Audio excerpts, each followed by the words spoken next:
আমাদের এখানে ভিজিটে একটা মূল উদ্দেশ্য ছিল এই বাহিনীর সমস্যাগুলি জানা এবং এই বাহিনীকে কীভাবে আরও আগায় নেওয়া যায় এই সম্বন্ধে আলোচনা, ওইটার উপরে একটা পুরো ব্রিফিং।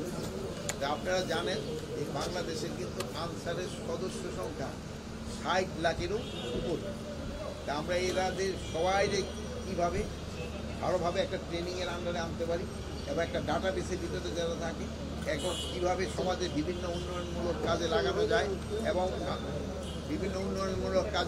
যায় এবং ইন টাইম অফ ক্রাইসিস এবং কীভাবে ডিপ্লয় করা যায় এই সব ব্যাপারেই কিন্তু আমাদের আলোচনা হয়েছে। এই মহাপরিচালক এরা খুব ভালোভাবে চেষ্টা করতেছে।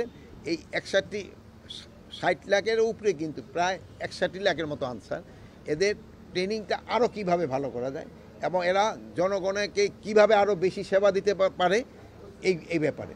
তা এই বাহিনীর আবার কত কিছু সমস্যা রয়ে গেছে, ওই সমস্যাগুলিও তারা বলছে এবং এই সমস্যাগুলি আমরাও কত তাড়াতাড়ি সমাধান করতে পারি এইগুলি ব্যাপারে আমাদের এখানে আলোচনা হয়েছে।